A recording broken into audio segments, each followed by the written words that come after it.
Darren, working forward now to activity number 3 in week 1 of Washington Youth Soccer's age-appropriate training curriculum for the U6 player, and we're now focusing on a small group activity to improve individual dribbling skills under pressure.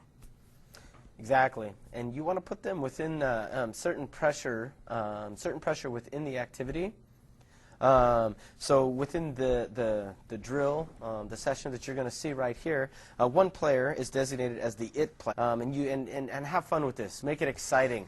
If it's Soccer Island, it can be the soccer alligator that chases. It's whatever you want to do, but you make it exciting for the kids. This one player who's designated as it chase the other players around and try to knock their balls out as they try to dribble. Again, from the beginning of the training session, you're taking the coordination and agility while you're dribbling and incorporating it within the game. And look how the coach has now identified that player with a bib. You know, even if it's just to hold the bib, just so the other players know who is chasing them. And it gives that player, look at him, he's going mental because he's been given a bib. He now has a responsibility and a role. No, exactly. You know, you can do different ways of designating competition. You know, for every player that they tag within chasing the balls, they get a point.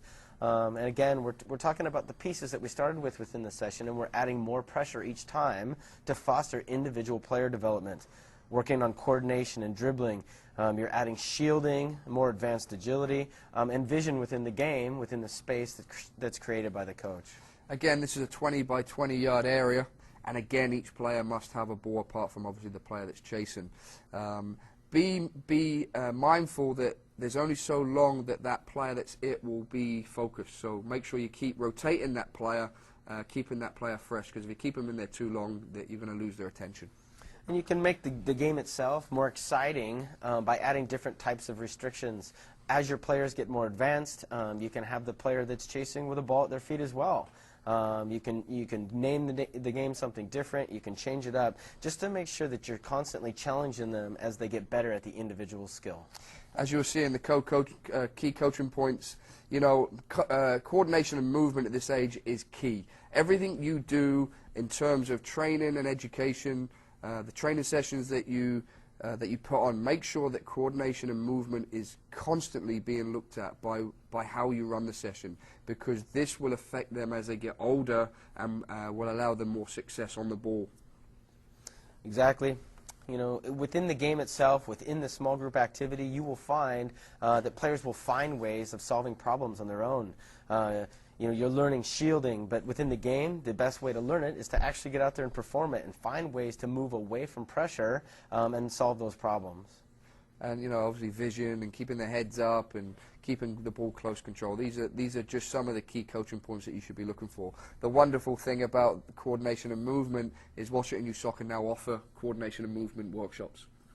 No, that's great. There's many different resources that you can utilize. The most important part of this is to make sure that it is age appropriate. Make sure that you're having children do movements that are fun and exciting and of their ability level. Gary White, Technical Director for Washington Youth Soccer. And this is Darren Sawatsky, Director of Youth Development for Sounders FC and Washington Youth Soccer. So as we move on to week 2, ball control and the individual activity, where we're looking to individual ball skills. With each player, you'll see that they have their own ball. Of course. Again, when we're talking about this age group,